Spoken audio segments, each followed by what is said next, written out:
y seguimos esperando entendido. Bueno, nosotros seguimos trabajando la patología de la conversión. Ustedes recordarán, la patología de la conversión claramente es la histeria de conversión.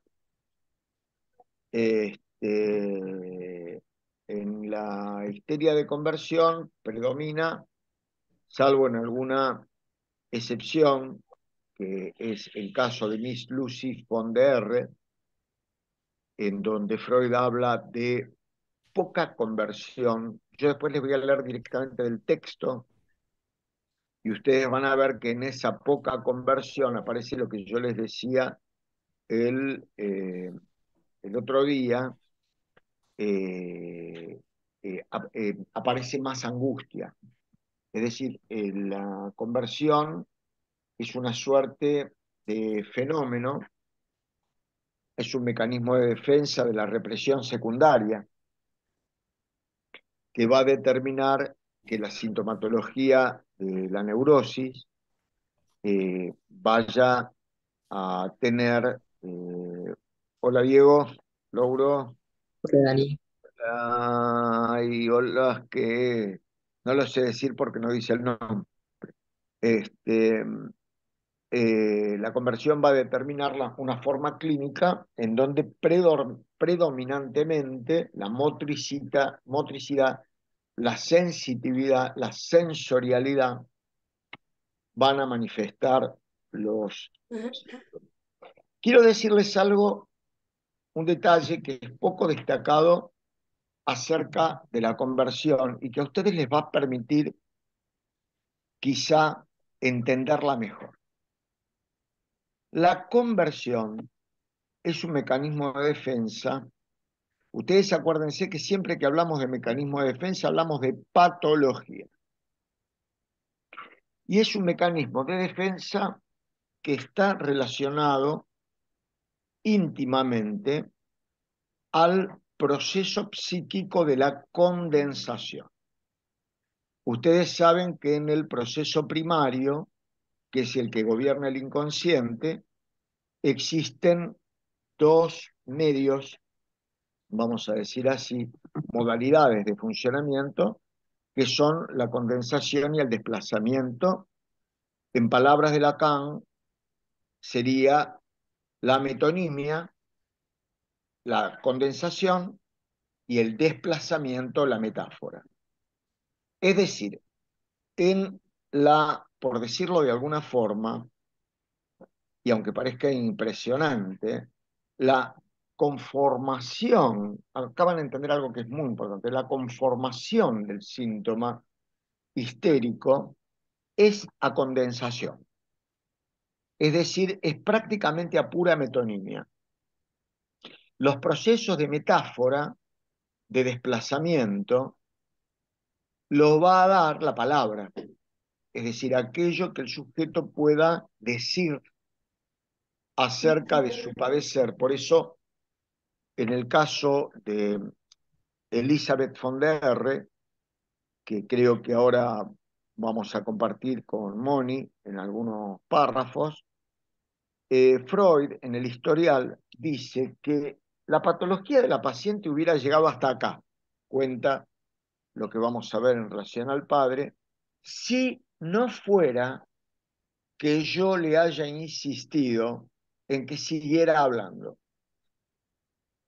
Podemos llegar a una serie de ideas, o sea que el hecho central del síntoma, particularmente del síntoma histérico, ustedes recuerden que la histeria está presente siempre, inclusive en la neurosis obsesiva. Freud mismo en 3 ensayos parece mostrarnos que la histeria está en el fundamento masoquista de la neurosis obsesiva. Casi como que la neurosis obsesiva es una formación reactiva frente a la histeria de base. O sea que en la fobia hay histeria y angustia. En la neurosis obsesiva hay una base histérica. Y en la histeria hay histeria. Con lo cual uno podría decir que en cierto modo el concepto de neurosis se emparenta al concepto de histeria. Uno podría decir que prácticamente no hay neurosis sin histeria. Lo que pasa es que la particularidad de la conversión, que como les decía el otro día, es un modo de transducción de un tipo de energía en otra, en este caso energía de inervación, le va a dar ciertas especificidades y particularidades que, bueno, ahora con el paneo que vamos a hacer sobre los casos clínicos, y que luego va a seguir Estela con la colaboración de Diego Louro, van a ver ustedes cómo se ve allí y cómo se ve que cuando la conversión no está presente, emerge magnitudes de angustia muy grandes, lo cual a nuestro tiempo le genera un enorme interrogante y una enorme pregunta. ¿Hay subdiagnóstico de neurosis? ¿Diagnosticamos ciertas psicosis y ciertas modalidades fronterizas erróneamente, no diagnosticando o no pensando, si quieren ustedes, en la neurosis? ¿Pasó de moda la neurosis o se la hizo pasar de moda? Son todas preguntas que tenemos que mantener vigentes porque hacen también a la calidad y a la posibilidad de nuestras intervenciones, ¿no? Mónica Gamarra, estás muteada. ¿Qué tal, Moni? Ahí está, ahora sí. Hola, ¿Cómo, ¿cómo te va? ¿Cómo les va a cómo va todos? vos? ¿Bien? Bien, bien.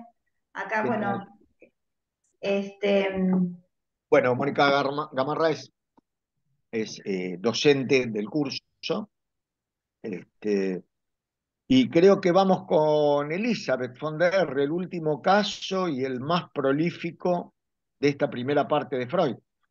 sí, bueno, me vas diciendo las páginas porque cuando lo subí, ahora lo estoy leyendo desde acá, me aparecieron todas, las 147, todas descompaginadas, así que tengo que buscar por página. Pero bueno, empiezo por Dale. la primera, ¿qué te parece? ¿Sí? Sí, por supuesto. Dale, ¿sí? Bueno, Elizabeth von R. Elizabeth es el último y principal de los casos de estudio sobre histeria en 1893. Freud lo considera su primer análisis completo de una histeria. Se entiende por histeria en este caso la neurosis histérica, o sea, el retorno de lo reprimido, la aparición del síntoma. Freud realiza un estudio pormenorizado y exhaustivo del significado de los síntomas, uniéndolos hasta en los más pequeños detalles con hechos traumáticos que de manera global van apuntando a un significado similar, que es lo reprimido o como también lo llama por entonces, la representación inconciliable, la cual se expresa por los síntomas. Con Elizabeth, Freud deja a un lado la hipótesis y utiliza la presión sobre la frente como orden hipnótica momentánea para superar las resistencias al conocimiento de lo reprimido. La Porque paciente Elizabeth tenía... lo enfrenta, ¿Cómo? Elizabeth lo Mm, enfrenta a Freud. mm, Entonces le dice, después de que él está una hora queriéndole hipnotizar, le dice, bueno, está bien, todo lo que usted quiera, pero a mí no me sirve, no me hipnotizo, yo no me hipnotizo.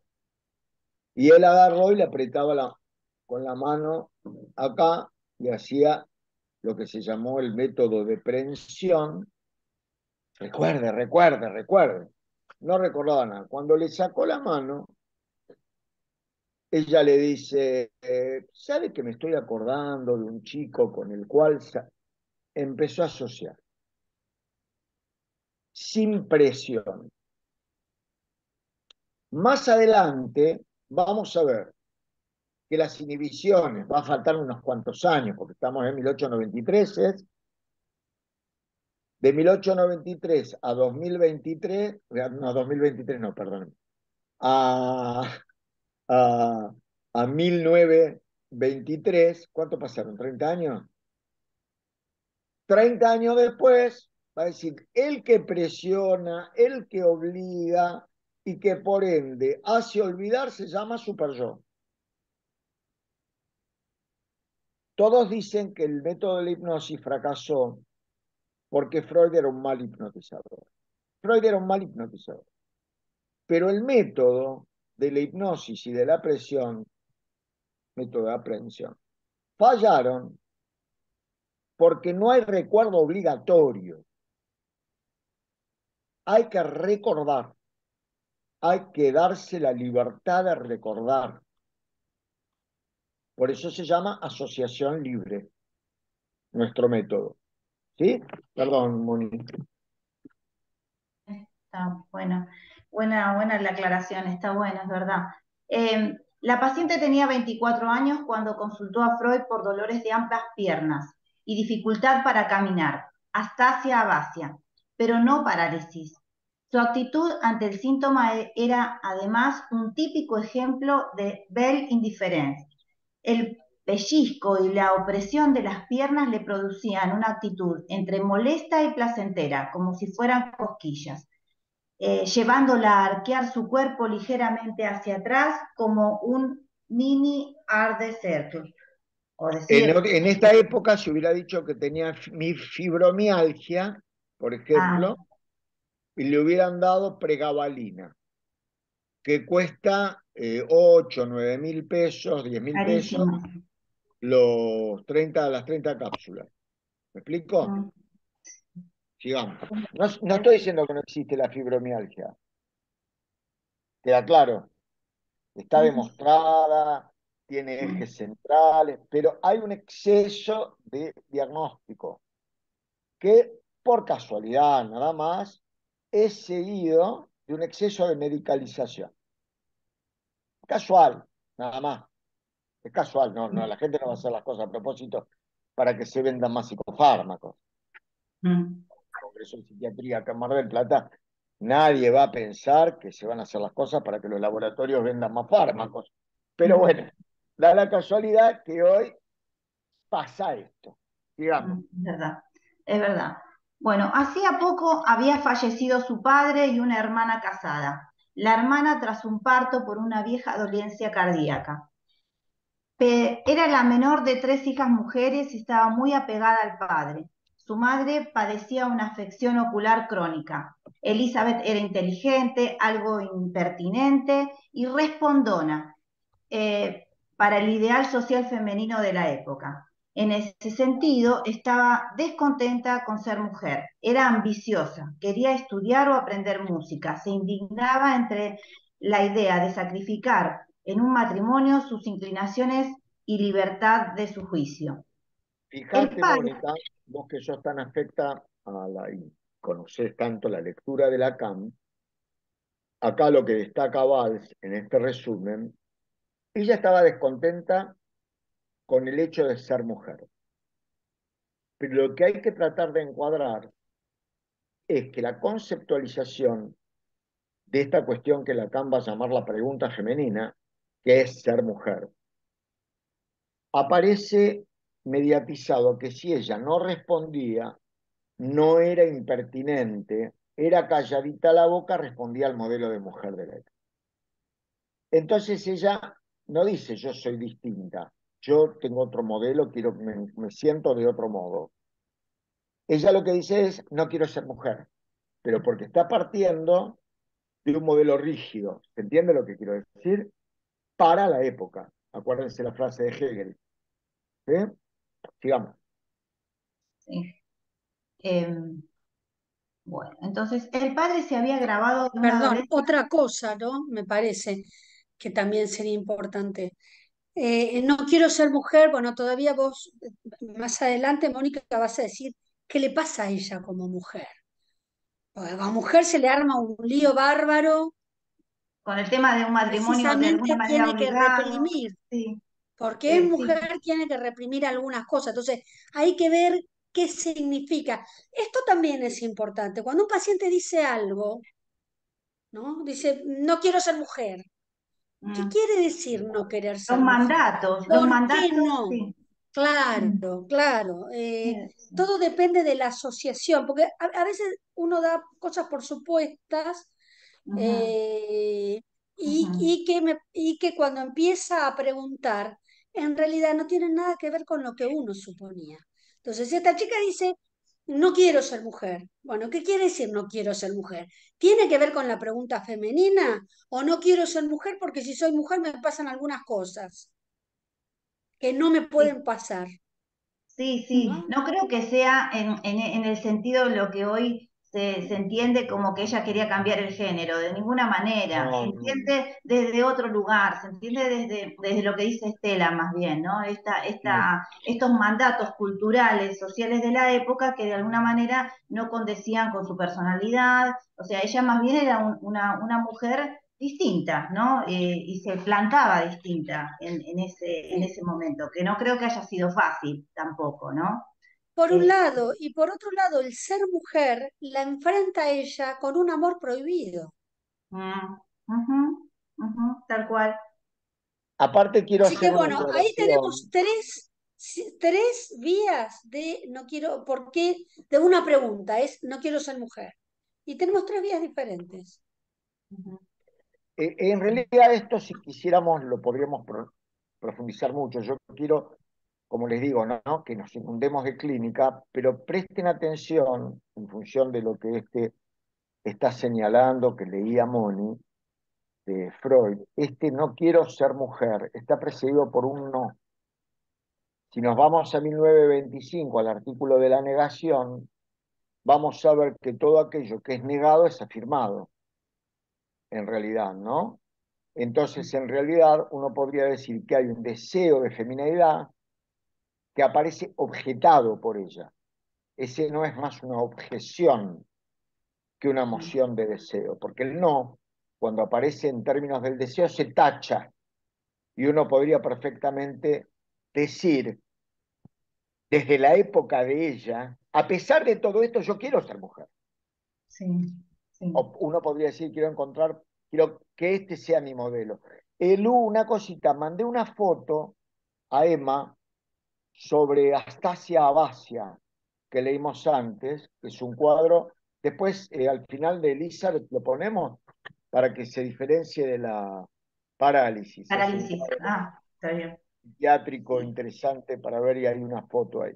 Sigamos, por favor, Mónica. sí. Bueno, dice el padre se había agravado de una dolencia cardíaca que había mantenido oculta y Elizabeth había estado cuidándolo todo el tiempo, desde el primer día.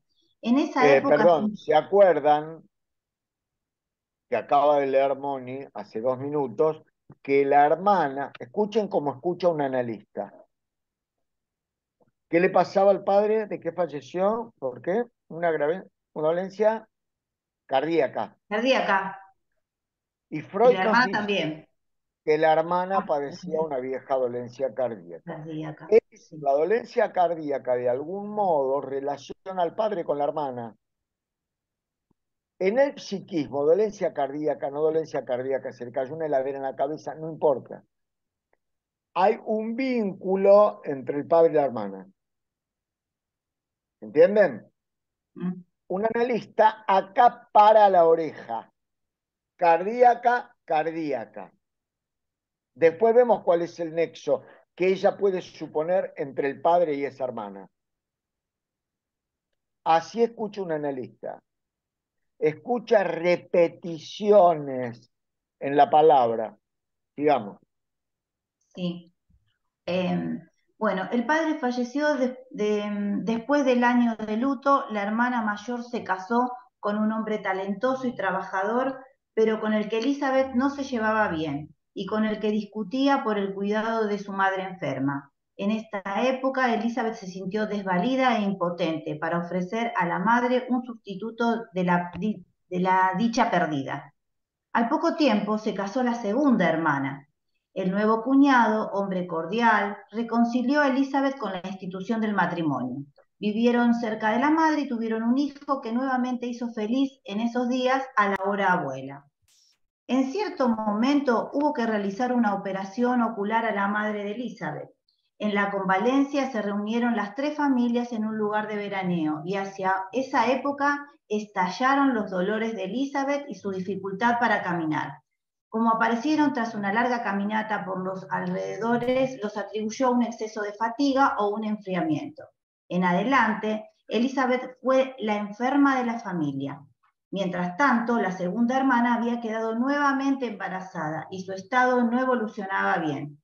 Tras 2 semanas de evolución, fue desfavorable y Elizabeth y su madre se vieron obligadas a viajar a verla. En ese viaje arreciaron los dolores junto con la angustia por el destino de su hermana. Lamentablemente, al llegar se encontraron con que ya había fallecido. Esto, esperen, porque tengo que cambiar de página. Esto ocasionó una nueva ruptura en la familia. Acá me aparece el problemita que tengo todo mezclado. Esperen que tengo que buscar la página 148 y hasta que llegue. 148. Sí. Pues el cuñado se apartó del grupo familiar y apartó a su hijo de la abuela. Ay, no. Sí, mientras tanto, mientras la busco, ¿podés seguir leyendo vos ese pedacito si lo encuentro? Cierto encono en Elizabeth. Esta secuencia cronológica de los hechos no explica en absoluto la alteración. Ahí está, ya lo encontré. Ahí está. La Astasia Abasia. Sí. Ahí está. Freud busca la explicación buceando en estratos de recuerdos más profundos y en la relación de sus significados entre sí. Aparece entonces el recuerdo de un joven por el que Elizabeth había sentido cierta atracción en la época de enfermedad del padre. Incluso el recuerdo de una fiesta en la que había disfrutado intensamente junto a él y de la que volvió en un cierto estado de arrobamiento. Lamentablemente, esto coincidió con un empeoramiento del estado de salud paterno y Elizabeth no vio más a ese joven. En el progreso del tratamiento, a Elizabeth se le ocurre que los dolores siempre partían del muslo derecho y eran hacia ahí más violentos, porque ese era el lugar donde cada mañana descansaba la pierna de su padre mientras renovaba las vendas con que las envolvía, pues estaban fuertemente demisadas. Esto había ocurrido cientos de veces, sí. Freud toma este dato como una buena explicación para la génesis de una zona histrógena, atípica. Histerógena, atípica. El concepto de zona histerógena es un concepto que toma Freud en la Salpêtrière de Charcot, el cual apretaba zonas de sus pacientes histéricas, partes del cuerpo, particularmente los pezones. Y entonces se desencadenaba el gran ataque histérico conocido como gran ataque a los Charcot. A esas zonas específicas de la superficie corporal las llamaba Charcot zona histerógena. Con el progreso, Freud sigue trabajando el tema y llega a la conclusión de que existen zonas del cuerpo específicamente diferenciadas de las cuales parte la energía libidinal, oral, anal, fálica, a las cuales llama zonas erógenas. En 1923, en El Yo y el Ello, no renuncia al concepto de zona erógena, pero sí manifiesta que el cuerpo todo se conduce como una zona erógena. ¿Ah? Esa es la evolución del concepto de zonas erógenas. Ustedes se dan cuenta que estamos tratando, mientras vamos leyendo los casos, de ir especificando cuál es la evolución de algunos conceptos básicos, que es uno de los sentidos del seminario, que fue adquiriendo a lo largo de la literatura psicoanalítica más distintas conceptualizaciones. ¿Sí? Entonces, zona histerógena atípica, porque no era oral, anal o fálica. La genital, claro, fálica, la genital, ¿no? Sí. Claro. Bueno, en esa época las piernas de Elizabeth empezaron a responder, a intervenir en la conversión. Sí. Sí. Al convocarse un recuerdo, aparecía una sensación dolorosa que aumentaba al proseguir la descripción y cedía al concluirla. En este periodo de abreacción mejoran francamente los síntomas. Freud averigua que las recaídas se relacionan con asociaciones producidas por sucesos del día. Así la pierna derecha le dolía cuando se trataba de recuerdos relativos al cuidado de su padre enfermo, del trato con aquel compañero de juventud y otras cosas que caían dentro del primer periodo del tiempo patógeno. Los dolores de la pierna izquierda los despertaba un recuerdo sobre la hermana difunta. Ahí está. Sí. Y los dos cuñados. En suma, impresiones de la segunda mitad de su historia de padecimiento. Una cosita, acá leía una palabra, Mónica, que es la palabra abreacción. Ave larga, reacción. Abreacción. Abreacción es sinónimo de catarsis. O sea que estamos en un dispositivo catártico. La paciente saca de sí, digamos así, lo que le duele. Hace lo que uno dice normalmente, hizo catarsis. Hace catarsis. La catarsis por sí misma no produce ninguna modificación. El objetivo del tratamiento analítico no es la catarsis. Es un efecto secundario, la catarsis. ¿Sí? Sigamos. El lugar originalmente doloroso. El lugar originariamente doloroso del muslo derecho se había referido al cuidado de su padre. A partir de ahí, el ámbito del dolor había crecido por aposición. Desde Por nuevas apoyo. Aposición, ¿no? Desde nuevas ocasiones traumáticas, de suerte aquí, en rigor, no sé, a ver. No se estaba frente a un voy a cambiar de página. No se estaba frente a un síntoma corporal único que se enlazara con múltiples complejos némicos, psíquicos, sino frente a una multiplicidad de síntomas similares que el abordaje superficial parecían fusionados en un solo síntoma. ¿Sí? Entonces, bueno, ¿cómo se diferencia el dolor de las dos piernas, no? ¿Cómo? Claro. Que una pertenecía al padre y la otra a la hermana, ¿no? El padre, claro. Sí. Bueno, luego... Freud pasó. Espera. Ay, Dios, se me grande. Ahí. Luego, Freud pasó junto con su paciente a agrupar todas las escenas conectadas con impresiones dolorosas según que ellas hubiera estado sentada o de pie. Así, por ejemplo, estaba de pie junto a una puerta cuando trajeron a casa al padre tras sufrir un ataque al corazón y en su terror ella quedó de pie como plantificada. Elizabeth recordó luego la escena terrible en la que de nuevo quedó de pie como presa de un hechizo frente al lecho de su hermana muerta, ¿no? Con relación al dolor al caminar, resaltó una escena. Presuntamente esa caminata había sido demasiado larga. Al recabarle Freud más detalles, reconoce que estaba de talante sentimental. Había ido de buena gana con sus amigos. Era un bello día y no fueron ni su madre ni su hermana, pero sí su cuñado. Ella regresó del paseo con fuertes dolores. Durante el paseo fantaseó sobre el contraste entre la felicidad conyugal de su hermana, evidente por la actitud de su cuñado, y su propia soledad. Otra escena trajo un significado nuevo para la relación de los dolores con el estar sentado. Unos días después de haberse ido su hermana y su cuñado, paseó sola y añorante en una pequeña colina a la que solían ir juntos y se sentó.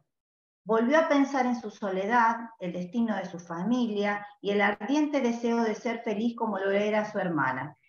Volvió de esa meditación matinal con fuertes dolores, los cuales tras un baño se instalaron de manera definitiva. Al Acuérdense principio, esto, ella piensa en una felicidad como la de la hermana y vuelve con dolor. con dolor. Vamos a Acá tener aparece algo, acá importante, dice, al principio los dolores se calmaban al yacer, pero a partir del urgente viaje en ferrocarril, cuando se encontró con la muerte de su hermana, se estableció la conexión del yacer con los dolores, y este llegó a ser más doloroso que el estar de pie o caminar. La Haceme zona acordar dolida... cuando termines de leer que vamos a decir dos palabras sobre este yacer y podemos hacer una construcción que Freud no hizo sobre una hipótesis sobre Elizabeth von der. Sí. Ajá. La zona dolida crecía por oposición ante cada nuevo hecho traumático. La paciente expresaba que lo doliente era el sentimiento de su desvalimiento, la sensación de no avanzar un paso, y con ello buscaba una expresión simbólica para su pensamiento de tinte dolido, el duelo. Ahora, chicas, ahora voy a pasar de página. De todas maneras, lo predominante, Sí. lo generador de la abasia era la parálisis funcional asociativa psíquica, aunque reforzada por una parálisis funcional simbólica. En esta época, la enferma se sentía mejor, psíquicamente aliviada y productiva, pero los dolores volvían de tiempo en tiempo. Mientras tanto, y a partir del relato, Freud tiene una sospecha. ¿Estás? Sí. Esta se Dame. intensifica cuando él, en una sesión Elizabeth oye unos ruidos y, pensando que es el cuñado que llega al consultorio, busca retirarse. Tiene entonces dolores intensos. Freud vuelve a profundizar sobre el recuerdo de la escena de cuando aparecieron los dolores. Elizabeth la vuelve a contar con más detalle. Resalta el vínculo con el cuñado y el deseo de poseer un hombre que se le pareciese. Recuerda su viaje para ver a su hermana enferma. Freud le pregunta si se le había ocurrido la posibilidad de su muerte. Elizabeth dice que había esquivado cuidadosamente ese pensamiento. Aparece luego. Esquivó el pensamiento del deseo de que muera la hermana Muere, ¿no? y quedarse con el cuñado. Y sí. Sí. Y, algo de esto tenía que ver con lo que querías decir sobre el yacer. Ahora vamos. Bien. Aparece luego el recuerdo del encuentro en la casa de la hermana muerta, cuando lamentaba el que hubiera muerto sin despedirse. En ese mismo momento, un pensamiento, otro, pasó como un estremecimiento por el cerebro de Elizabeth, pensamiento que ahora se había instalado de nuevo irrechazablemente. Pasó como un rayo refulgente en medio de la oscuridad. Ahora él está de nuevo libre y yo puedo convertirme en su esposa. Esa era entonces una representación inconciliable de la que se defendía, transformándola en un grupo psíquico separado, por un acto de voluntad. Aislado del comercio asociativo, como corrido de la conciencia. Sí. Que lleva a la defensa. Elizabeth amaba a su cuñado y se había ahorrado la dolorosa certidumbre que le producía este amor, creándose a cambio unos dolores corporales.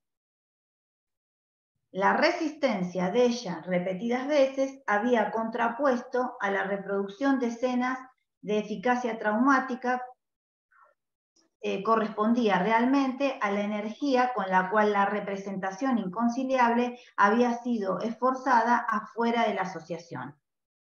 El efecto de readmisión de aquella representación reprimida fue desconsolador para Elizabeth. Gritó, sintió dolores crudísimos, lo rechazó, etc. Y esta Se es la dan última cuenta, hoja ¿no? que yo tengo. Gritó los dolores, aulló, etcétera, ¿no? Es prácticamente un orgasmo. Bueno, Entonces Freud intentó yo ya no aligerar, tengo más, no tengo más hojas, yo tengo hasta las entonces Freud 150. termina ya en 10 palabras, intentó aligerar por descarga esa excitación almacenada durante tanto tiempo. Consiguió que la paciente hablara de cada una de las circunstancias en que esta inclinación se había mantenido inconsciente, lo que la alivió muchísimo. Vean que habla de alivio, no de cura. Muchísimo. Espérate. También, Alivio por la abreacción, que la abreacción claro, es claro. el recuerdo y la descarga de los sentimientos dolorosos. Y ahí el alivio por abreacción. Perfecto. No es solamente la catarsis, es la catarsis cargada, digamos así, poder tener el recuerdo de los sentimientos que ha producido el dolor. Sí, después les digo dos palabritas sobre esto también para que lo vamos a ir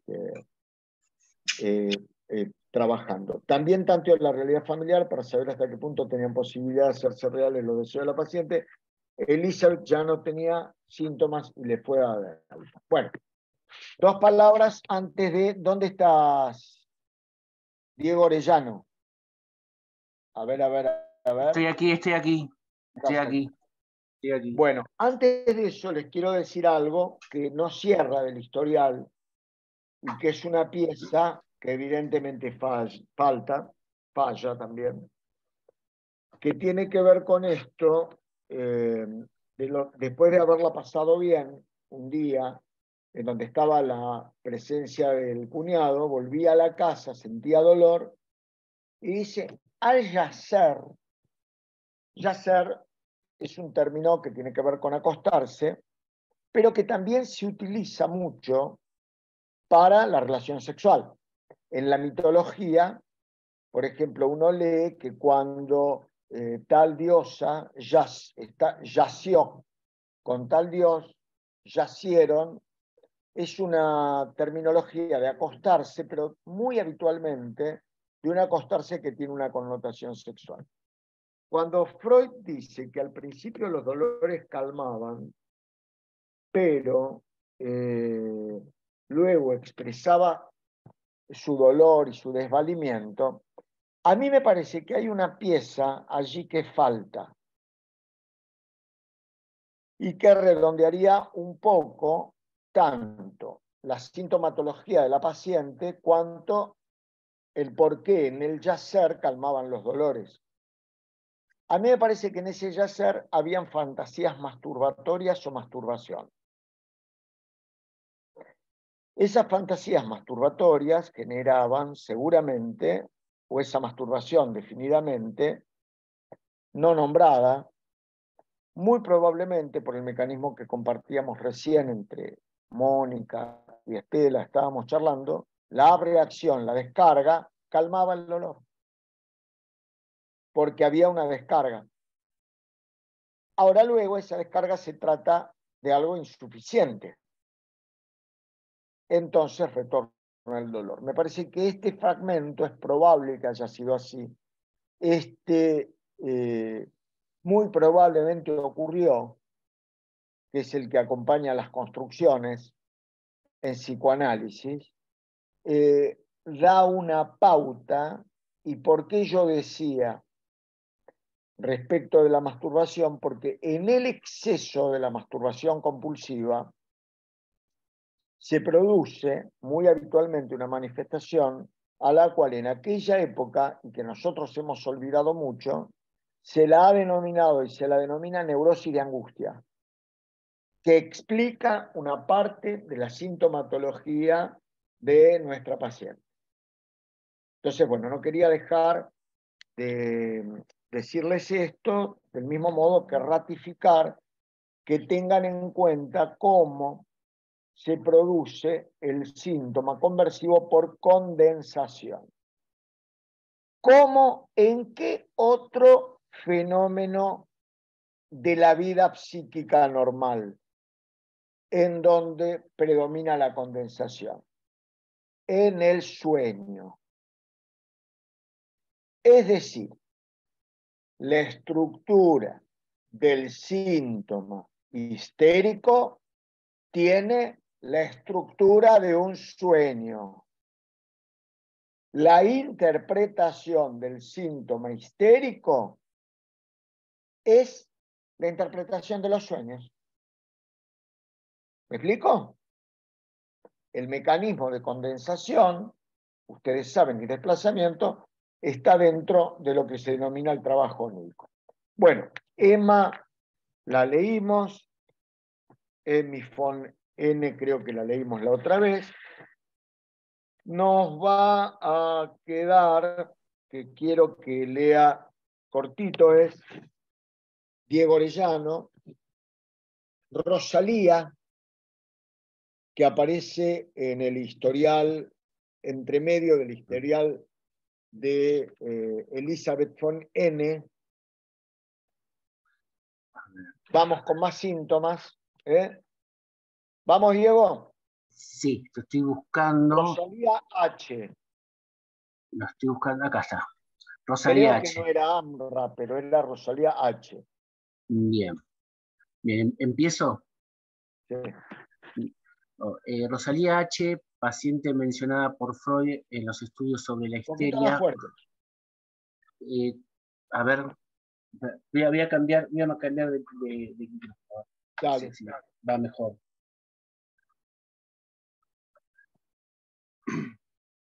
Me dicen si se escucha. ¿Así se escucha? Perfecto. Se escucha. Bueno, decía que paciente mencionada por Freud en los estudios sobre la histeria cuando se ocupa de los síntomas que se generan con efecto retardado o a posteriori. Y después, bueno, una palabra en alemán, es decir que la conversión... Nachtralig es por arrastre. Es lo que Estela explicaba el otro día del síntoma en dos tiempos. Es el segundo vale. tiempo en donde se resignifica el primero y aparece el síntoma. Vale. Bueno, continuo. Es decir que la conversión no es una respuesta a las impresiones frescas, sino a su recuerdo. Esto es fundamental. No puedo hacer una conversión con algo que me pasó anteayer. Me pasó eso y me apareció la conversión, pero esa no es la causa. Ahí se dispara, segundo tiempo, la causa viene de antes, de un recuerdo. Fundamental esto, ¿eh? Bien. Sí, sigo. Sí. Rosalía tiene... Perdón, perdón, una cosita nada más, que me Yo parece tengo 10 importante. minutos, Bueno, una cosita porque me parece que es ahora importante. No se olviden lo que habíamos dicho en algún momento, que en el caso de la histeria, el aspecto, después de la represión, ¿qué pasaba? El aspecto iba al cuerpo. Y entonces se reprimía la idea. Ese ir al cuerpo es la idea reprimida. Esto es fundamental, ¿entienden? La idea queda reprimida y entonces aparece. ¿Ves que estaba bien que interrumpa? Está bien.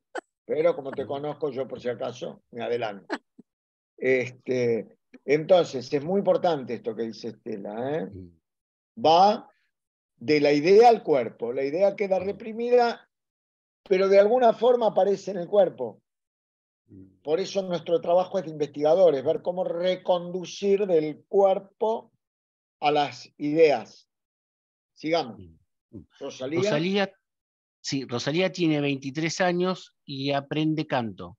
Se queja de que su bella voz no la obedece en ciertas escalas y también de sensaciones de ahogo y opresión, a cambio de hoja. Esta es la 2. En la garganta, y de que las notas suenen como estranguladas, por lo que todavía no ha podido cantar en público. La imperfección que solo afecta a su registro medio y que no es constante, no puede explicarse por un defecto de las cuerdas vocales. Gracias a la hipnosis, Freud averigua que era huérfana desde niña y había sido recogida por una tía. madre de muchos hijos, casada con un hombre que la maltrataba y maltrataba a los hijos de una manera brutal, y que mantenía descaradas relaciones sexuales con las empleadas de servicio. Falleció la tía y, y Rosalía fue la Rosalía, protectora de sus primos. Sí, se esforzaba en sofocar las exteriorizaciones de su odio y desprecio hacia el tío. Fue en esa época cuando apareció la opresión en la garganta. Acá abajo un poquito porque tengo un zoom.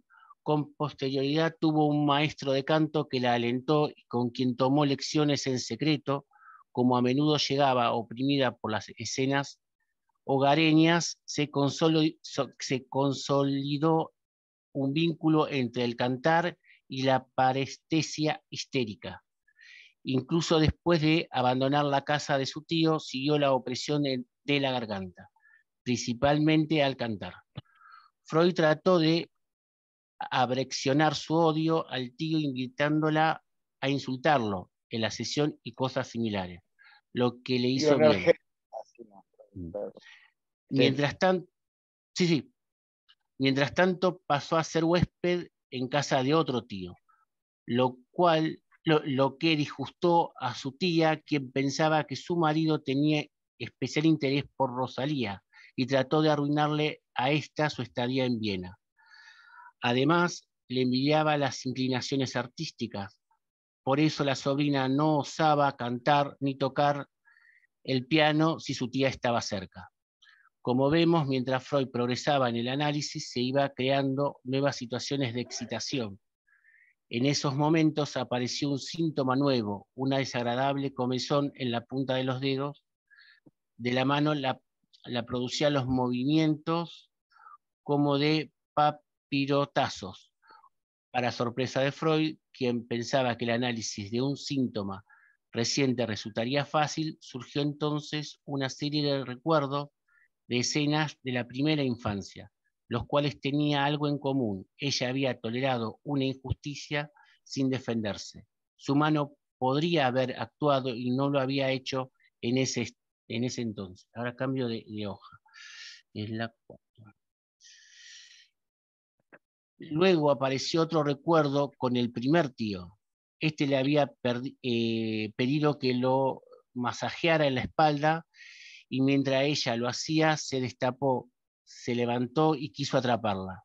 Ella consiguió huir, no le agradaba recordar esa situación, pero al hacerlo surgió el recuerdo más reciente, tras el cual se habían instalado la sensación y los respingos en los dedos como símbolo mémico. Recurrente. El tío en cuya casa vivía ahora le había pedido que cantara una canción. Ella, segura de que su tía había salido, tocó el piano y cantó. Pero la tía volvió y Rosalía se levantó de un salto y tapó el piano. La partitura cayó lejos. Se removieron entonces las huellas mémicas de aquella injusticia, injusticias anteriores, análogas a la actual, por la que debería irse de Viena. ¿Cómo? Está bien. Sí. Bueno, sigo. Circunstancia penosa ya que no disponía de otro alojamiento. Mientras contaba esta escena, Rosalía hacía movimiento con los dedos como si rebotara algo o desechara una proposición, representación simbólica del rechazo yoico ante el deseo reprimido que quiere retornar. Por lo tanto, la vivencia reciente había despertado primero, tengo mi hija, el recuerdo de contenidos anteriores parecidos y el símbolo mémico formado les dio validez, ahí dice zoom, de forma condensada a todos los demás. No sé si se entendió hasta acá. La conversión fue costeada entonces en parte por lo recién vivenciado y en parte por un afecto recordado. Freud llega así a la conclusión de que un proceso como este, en el que se relacionan el pasado y el presente merced a un símbolo mnémico es símbolo de recuerdo, que los une como síntoma debe ser la regla de la génesis de los síntomas histéricos. El síntoma va apareciendo en 2 tiempos hasta que afianza, luego del segundo trauma, recordatorio del primero. Bueno, en 2 minutos, ya Matilde la hemos leído. Catarina, ¿la leímos, Estela, la otra vez? A ver, alguien que toma nota por ahí. Sí y no, porque como yo me había enganchado con Catalina, le había dicho un poco a los chicos lo que ella había visto, que se resignifica cuando ella entiende lo que vio en la adolescencia, y que cuando ve al tío con su prima, el tío haciéndole algo a su prima, que después recuerda a ella, le agarra, se empieza a ahogar cuando ve al tío con la prima, y ahí Freud habla del trauma en 2 tiempos, y ella recuerda que ese tío le había hecho eso mismo a ella también en otro momento, y que ella se lo cuenta a la tía, pero que la tía no lo cree. Cuestión que pareciera que no era el tío, sino que era el padre. Eso no se dice en el caso, pero aparentemente era el padre. Esta muchacha fue paciente de Freud cuando Freud se toma unas vacaciones, así que le piden si la podía atender porque sufría de tos nerviosa, de ahogos. Bueno, cuestión que la atiende Freud ahí en esos tiempos en donde él estaba de vacaciones. Después, con el tiempo, Freud atiende también a el esposo de esta mujer cuando ya es grande, que es el padre de Juanito. Con lo cual ahí atiende a toda la familia. Toda la familia de Hans. Claro, desde un comienzo hasta Hans. Juanito, ¿no?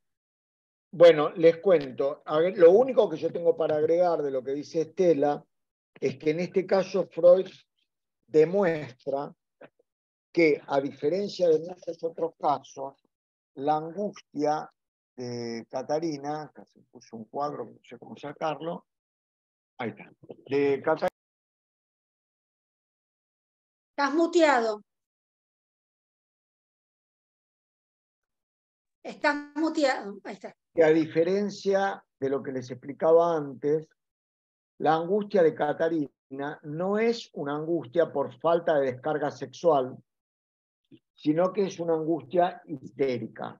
Cuando dice angustia histérica, es decir, reproduce una situación de angustia vivida. Tengan en cuenta esto.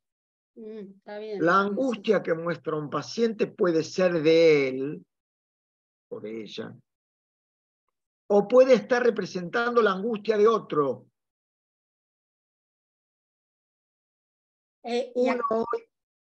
Uno hoy podría decir, puede decir, por identificación. Ojo, ¿eh? Muchas angustias son por identificación. Sí, No, digo, en el caso de esta chica, la angustia, a diferencia de estos otros casos de Freud, que todo tienen que ver con la sexualidad, pero en el caso de esta chica, había tenido un abuso explícito por parte de su tío padre. ¿Se entiende? Entonces, la cuestión que me parece a mí que también es importante, es que ahora por ahí no tanto, pero nos han consultado muchos padres hace no tanto tiempo, porque en un momento era moda, que se bañaban con los chicos, se bañaban desnudos con los chicos, o con las nenas o con los nenes, las mamás, los papás desnudos, y ahí había un exceso de sobreestimulación, que la cabeza de un niñito, de una niñita, no puede tramitar. Entonces es una sobrecarga, una sobreexcitación que trae síntomas. Claro, que no hace otra cosa más que síntomas.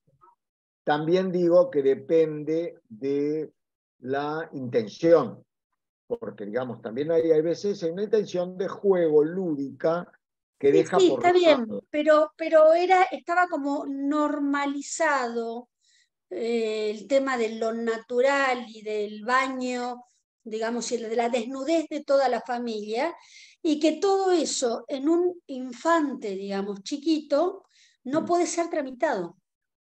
Sí, Entonces, bueno, hay como una el colecho, sobrecarga, ¿no? Como el colecho también, ¿no? como el colecho El también, colecho sí, que ahora también. viste que volvió otra vez la moda, el Sí, colecho, sí. sí. Bueno, Son gente, modas. yo voy a tener que ir dejando por acá. Les quiero contar la próxima clase. Me Ahora, parece bueno, bárbaro, Dani. bueno, ya lo sé. Trae regalito. Este, eh, la próxima clase nuestra, en donde les voy a hablar unas palabras de Matilde H. y de Miss Lucy, para redondear todos estos casos, yo voy a dar una clase teórica, en donde les voy a hablar de la Carta 52, de Freud a Fliss, les voy a hablar de psicoterapia de la histeria, y les voy a hablar de fantasías histéricas y su relación con la bisexualidad. 3 artículos fundamentales. Haremos una mención superficial a Miss Lucy y a Matilde, y después me tengo que fijar, pero no sé si arrancamos con el caso de la joven homosexual o arrancamos con Juanito. Me parece que nos vamos a empezar a meter en el terreno de las fobias y vamos a empezar a trabajar el caso Juanito y vamos a tener una lectura. Les recomiendo un libro de Hugo Bleichmar, ya de hace muchos años atrás, que se llama Temores y Fobias. Otro libro en donde se trata muy bien el tema de la pregunta de la histeria, la pregunta de la fobia, que es de Nacio, es el libro, haceme acordar el nombre que me lo olvidé, era el libro de la histeria, de El dolor de la histeria. El dolor de la histeria, sí. El dolor de la histeria de Nacio, fundamentalmente en las últimas 20 hojas, que hace como una suerte de cuadro sinóptico, muy piola, diferenciando histeria de conversión e histeria de angustia, que es la fobia. No olviden nunca, no hay formas puras de neurosis. Cuando hay formas puras de neurosis, piensen más en la sobreadaptación y espérense la aparición más temprano que tarde de síntomas psicosomáticos. No, ustedes vieron en lo último, con esto termino, que leía a Mónica, que decía, no era había cierta parte de angustia. O sea que la histeria de conversión no te lleva toda la angustia, como yo les decía el otro día, que lleva Claro. la angustia y la paciente histérica se angustia poco, el paciente histérico se Se angustia poco. angustia por el síntoma, pero Claro, además no se lleva toda la angustia. no se lleva todo, exactamente. Es importante tener en cuenta eso porque ese tipo de angustia, en general no ligada, hoy se la confunde con los funcionamientos fronterizos. Bueno, yo les mando un cariño, un saludo. Para los que hacen el Buen, curso de buen psicosis, nos vemos el viaje, miércoles con buen Schreber. viaje. Y bueno, y a la vuelta. Nos vemos. Chao. Hasta luego. Bueno, quedamos Diego, acá ya está, Diego Louro y yo. Diego, yo sé que, porque el año pasado hiciste un PowerPoint fantástico de Dorita, pero antes de empezar me gustaría decir un par de cositas nada más que me parece que son importantes. Dale, adelante. Primero, antes de empezar el caso clínico, de escribirlo, ¿qué dice Freud? Algo que es muy importante. Le pide permiso a la paciente porque él ya había tenido un problema. Él no puede presentar casos sin que los pacientes lo sepan, porque ella había presentado un caso, que era el del hombre de los lobos, que el hombre de los lobos se sintió, supo que era él el caso que estaba presentando, cuestión que le hizo juicio a la IPA, en aquel momento, se lo ganó y la IPA le tuvo que pagar fortunas durante toda la vida hasta el día de su muerte.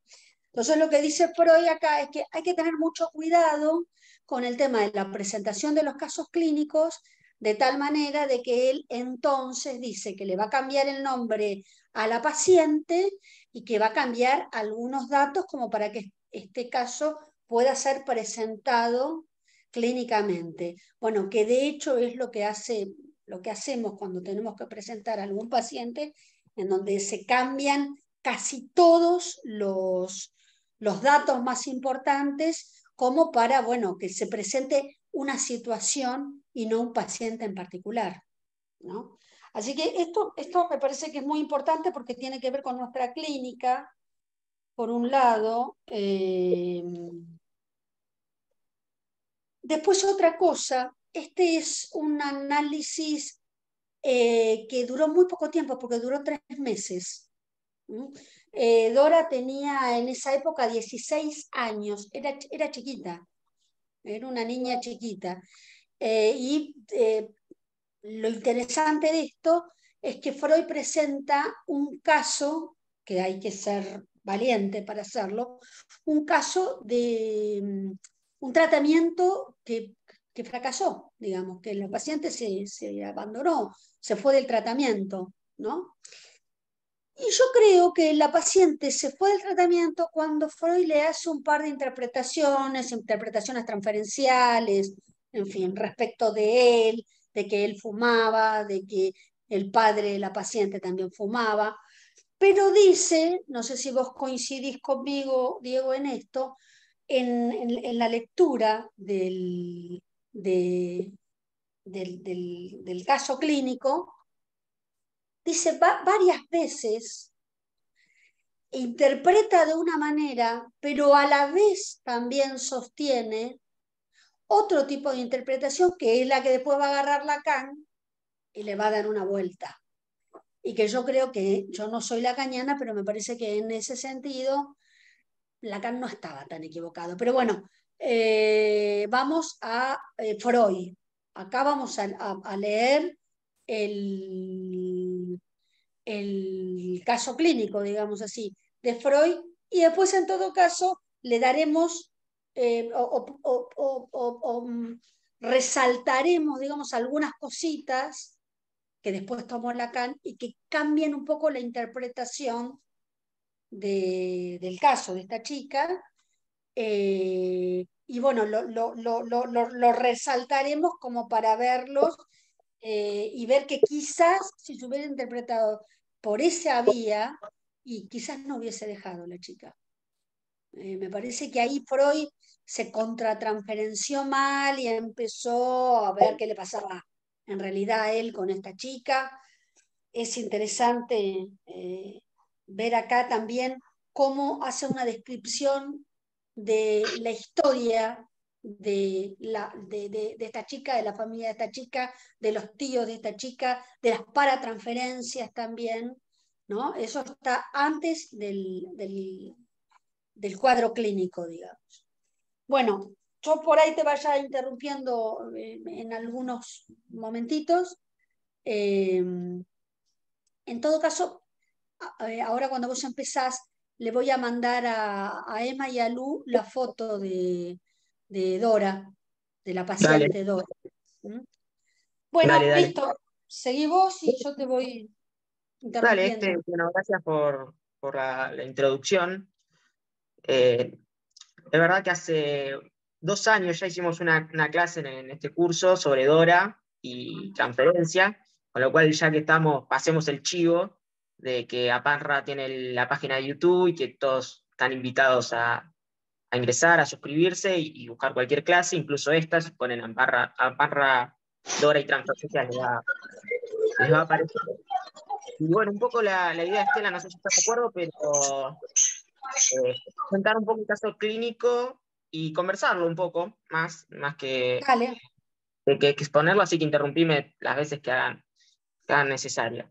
dale. Y bueno, esto no lo coordinamos, pero vos lo que introducías tiene mucho que ver con lo que hoy quería mencionar y decir, pero primero que nada ubicar el caso Dora en tiempo y espacio. El caso Dora es un caso del 1901, publicado en el 1905, y es consecuente de estudios sobre la histeria, estos textos que venimos trabajando en las clases anteriores en el curso, es consecuente de la interpretación de los sueños, y es antecedente de 3 ensayos y del chiste y su relación con el inconsciente. Digamos, es un caso medio bisagra entre textos muy importantes de Freud. Y al mismo tiempo es un texto súper, súper rico y completo porque dependiendo de qué perspectiva lo queramos leer, tiene todo, ¿no? Si lo leemos, si lo queremos leer de estudios sobre la histeria, vamos a encontrar esto que Estela y Dani hablaban sobre el trauma en 2 tiempos, sobre la vivencia sexual que se menciona en la teología de la histeria vivida de forma pasiva. Si nos vamos a Otra cosa psicoterapia, también, sí, perdón, Diego, otra cosita, que es un caso que a la modalidad de Freud, que es un caso de investigación. A ver, Freud era un investigador. Freud, en el caso de Dora, y en otros artículos también, dice, ay, no, lo que dije cuando hablaba de tal cosa en realidad no era así, sino que es de esta manera, con lo cual son tratados de investigación. Y esto es lo que lo define como genio, porque él va haciendo toda su obra, pero como producto de su propia investigación. Y en Dora se ve que dice, ay, yo había dicho en tal año tal cosa, pero en realidad no es así, ¿no? Con lo cual esto me parece que eso es una perla también. sí, es fantástico en su, como decís, en su honestidad intelectual y en su búsqueda de no cerrar una teoría que cierra 100%, sino al contrario, encontrarse con los obstáculos y seguir investigando y viendo ahí qué sucede. De hecho, como decís vos, bueno, es un texto que surge un año luego de la interpretación. Ahí, bueno, ahí la tenemos a Ahí Dora, está Dorita. ahí está Dorita. Eh, y de hecho también de las perspectivas de la interpretación de los sueños, bueno, justamente es un caso donde se presentan 2 sueños y donde uno puede leer explícitamente la lógica con la que pensaba Freud en ese momento y estaba investigando, como dice Estela.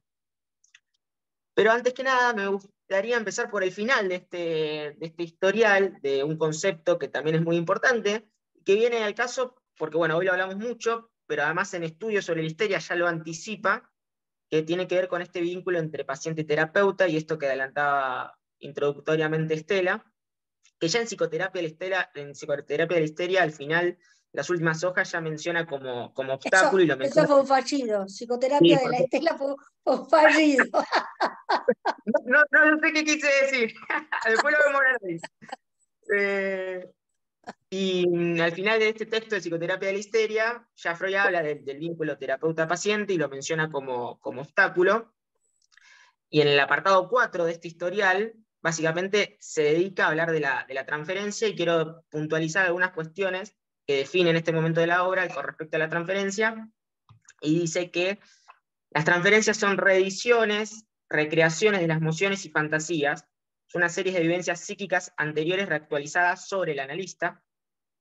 Dice que hay transferencias donde no se diferencia su contenido, la única diferencia es que se sustituye la persona por el analista, y hay otras que tienen una tendencia más sublimatoria, donde el contenido puede llegar a ser algo modificado y tomar un aspecto real del analista. También dice que la cura psicoanalítica no crea la transferencia, sino que meramente la revela, como a tantas otras cosas de la vida del alma. Y dice que la transferencia está destinada a ser el máximo escollo para el psicoanálisis y se convierte en el auxiliar más poderoso cuando se logra maniobrar en cada caso y traducírsela al enfermo.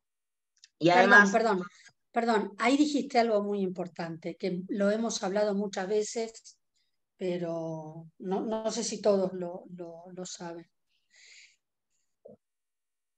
¿qué hace el análisis? Porque esta es la pregunta que se hacen en todos los congresos, en todas las charlas entre colegas. ¿Qué hace el análisis? ¿El análisis cura? No, el análisis interpreta. La cura viene por añadidura de la interpretación. ¿Se entiende?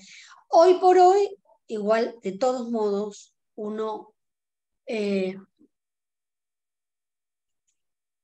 puede en los primeros tiempos decirle al paciente, tenga confianza en mí, porque yo lo voy a ayudar a que usted se cure. Porque eso tiene que ver con la transferencia, fundamentalmente en los primeros tiempos, la transferencia positiva, ¿no? De tal manera de que haya una disposición, una buena disposición en el paciente para poder armar una buena transferencia, para que pueda entender lo que uno le está diciendo, lo que uno está interpretando, y esa misma interpretación, vuelvo, por añadidura, conlleva la cura. Claro. ¿Entendés? Claro. Pero no está mal decirle que quédese tranquilo conmigo, yo lo voy a acompañar, en este sufrimiento, vamos a estar juntos, juntas, digo, de alguna manera para que, a ver, vuelvo, no me quiero poner la cañana, pero me está picando, para que el analista se ponga en un primer lugar en el sujeto supuesto saber y después se pueda correr de ese lugar. Claro, el punto es estar advertido de que es algo Sí. momentáneo y que hay que correrse. Absolutamente, sí, absolutamente. Excelente. Y absolutamente, ¿por qué? Porque el analista puede ayudar al paciente, ayudar, es como un guía, es como en la Divina Comedia Virgilio con Dante, digo, lo va guiando en ese camino de la introspección, ¿no? Pero al fin y al cabo el paciente tiene que poder hacerse cargo de su propio padecer. Que la implicancia es subjetiva. Bueno, todo esto es clínica. No, estamos un poquito dando vueltas alrededor de Dora, pero hablando un poco de la clínica de todos los días nuestra, ¿no? No, Y antes de que sigas, Diego, una pregunta. Yo, Alejandro, podríamos responderla después, pero me parece que tiene que ver con esto que estamos hablando ahora. En la histeria, la conversión en el cuerpo, la paciente no se angustia por lo que está reprimido, porque precisamente eso está reprimido y el afecto va a parar en el cuerpo. Entonces, en un primer momento, el investigador Don Sigmund dijo, se angustia, pero se angustia por el cuerpo, no se angustia por aquello olvidado o reprimido. Pero después dice, sí, pero hay una parte de la angustia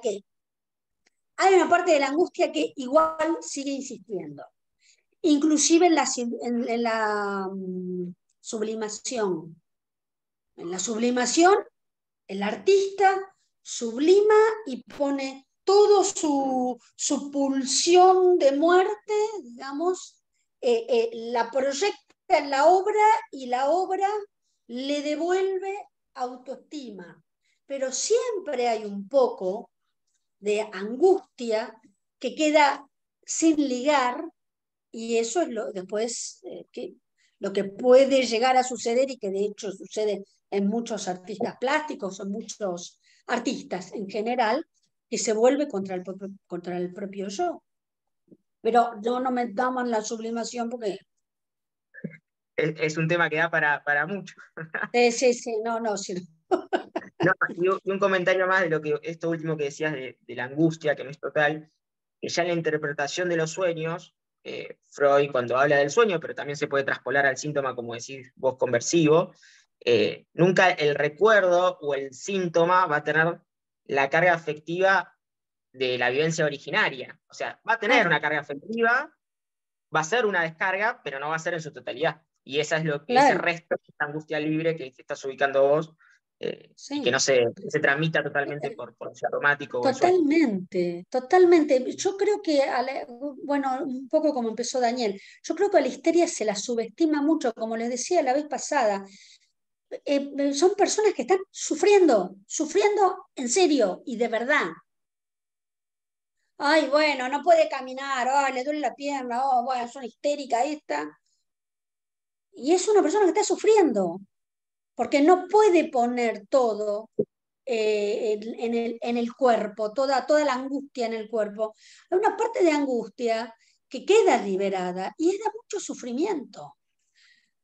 Lo que pasa es que a veces cuando hay tanto sufrimiento dicen, ah, bueno, esta es una border, a forma histérica, listo, medicación a la mierda.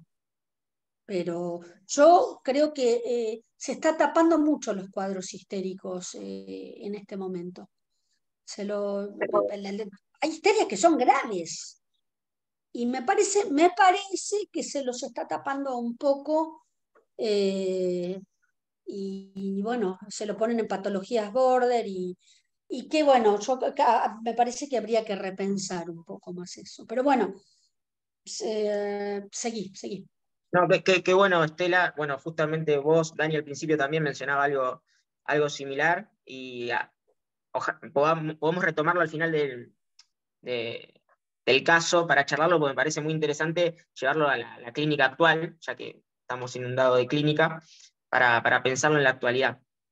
Pero bueno, retomando lo que veníamos con el concepto de transferencia y un poco lo que vos comentabas, de uno le puede decir al paciente, te voy a acompañar, vamos a estar juntos en este proceso y demás, tiene que ver con lo que Freud etiquetaba como transferencia positiva y transferencia negativa. Que hay que decir que en este caso ya lo blinda, lo va marcando.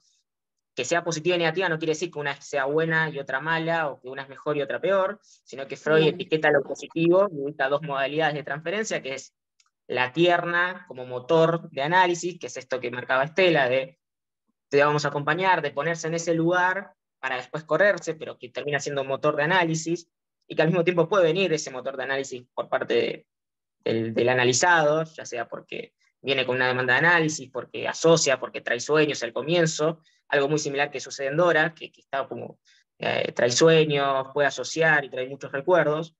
Después, dentro de lo positivo, ubica la transferencia tierna, pero de tinte erótico, que ya sí lo ubica como un obstáculo y una resistencia a tratar de maniobrar. Y del lado de la transferencia Es negativa.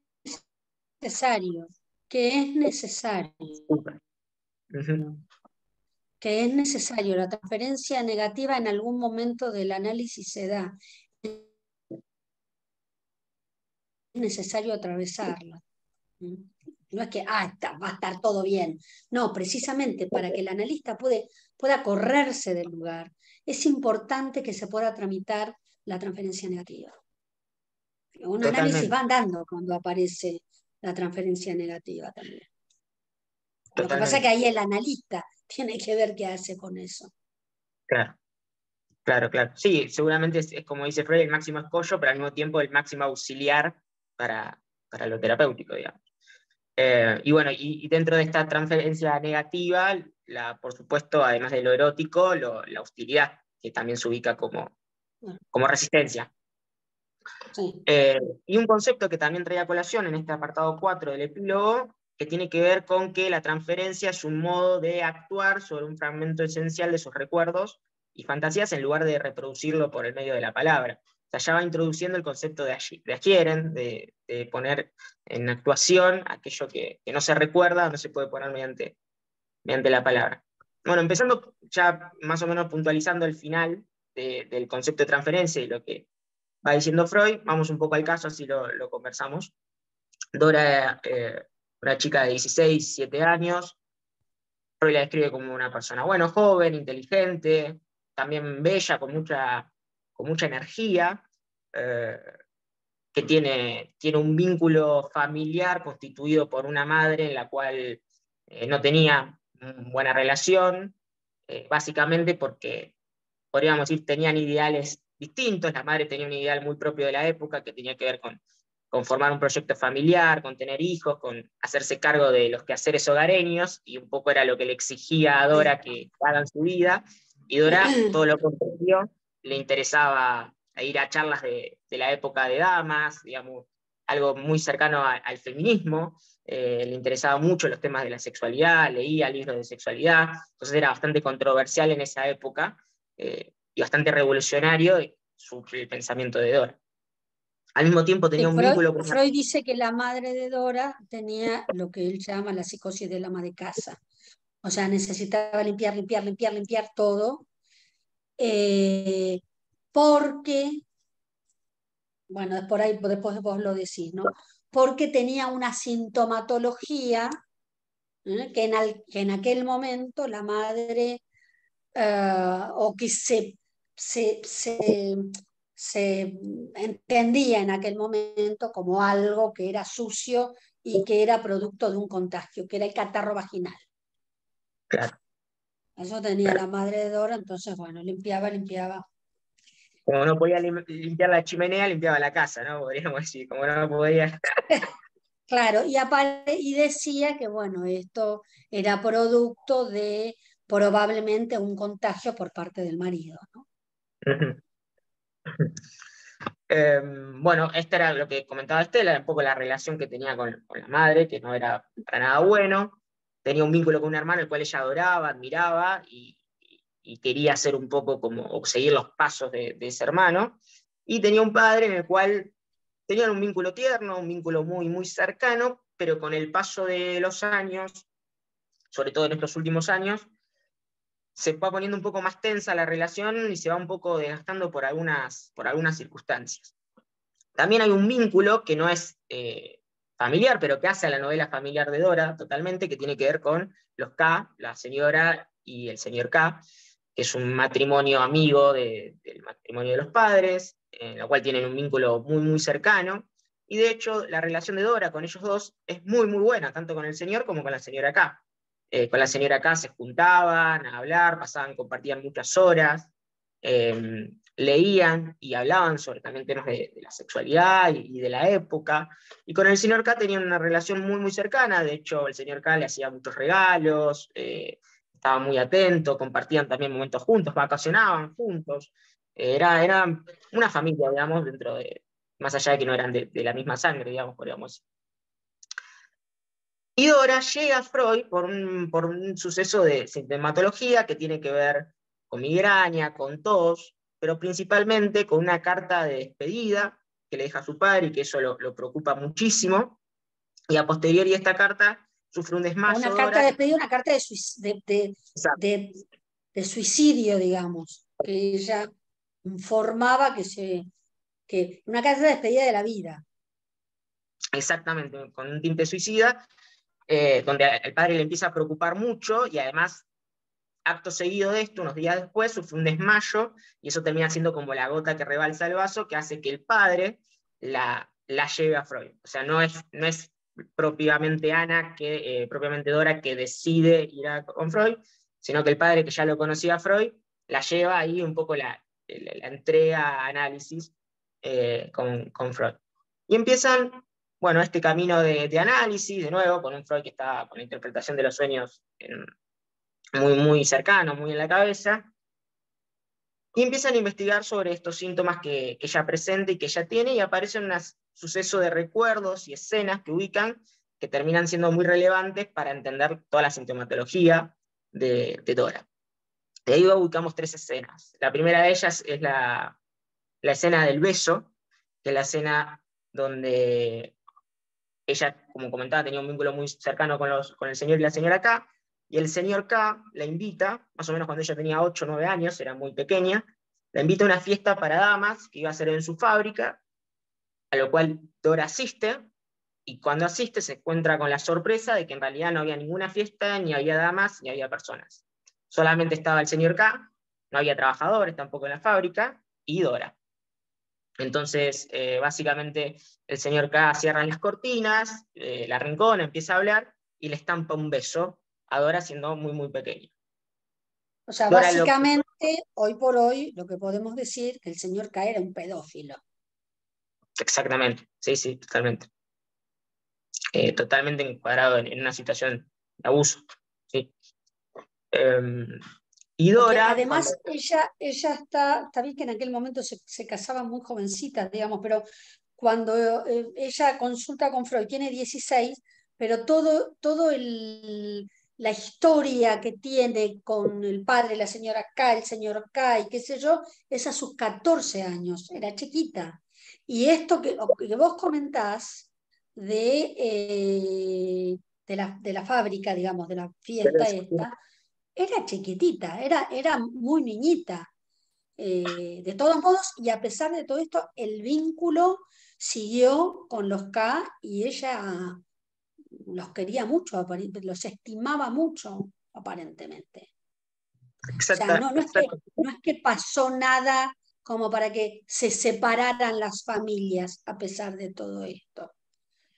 Ahí había una complicidad entre todos, entre Dora, el padre de Dora, la señora K, el señor K y la madre de Dora también, que no quería saber nada con su marido. totalmente, Entonces, había toda una complicidad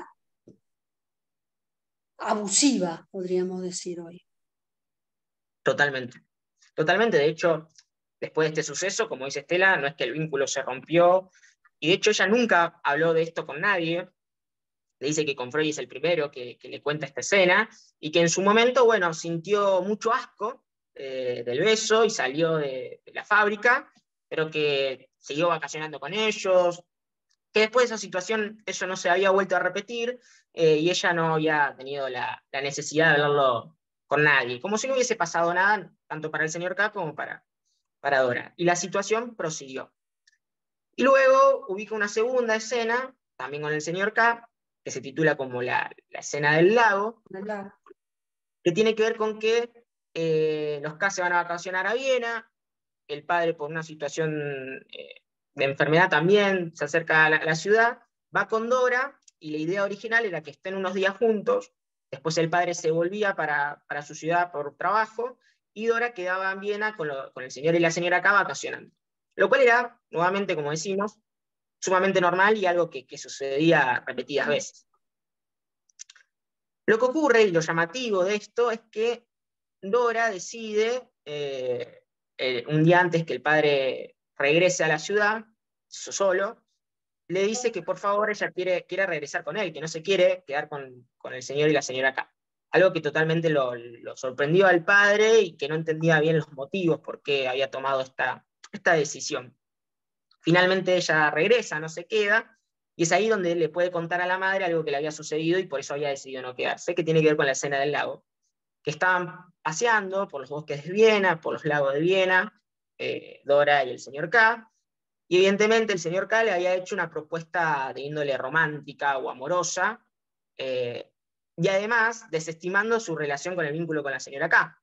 Le dice explícitamente que a ella no le importa la relación con la señora K, y le hace esta propuesta amorosa. Lo Le cual dice, es, mi mujer ya no es nada para mí. mi mujer ya no es nada para mí, y esto le impacta mucho a Dora, y es lo que le hace salir despavorida de la situación, sale corriendo a partir de esa frase, y además decide no quedarse en las vacaciones con el señor y la señora, con el señor y con la señora K. La madre le cuenta al padre lo que había sucedido, y el padre, bueno, le genera cierta intriga y va a hablar con su amigo, con el señor K, y le consulta. Acá se empieza a ver un poco el trama de complicidad que mencionaba Estela, porque le pregunta al señor K, y el señor K le dice, a sabiendas de la señora K, que le había comentado que leían revistas sobre sexualidad y charlaban mucho sobre ese tema, le dice, no, para nada, ¿cómo yo le voy a hacer una propuesta amorosa a tu hija si además tengo una esposa? Tu hija es como mi hija.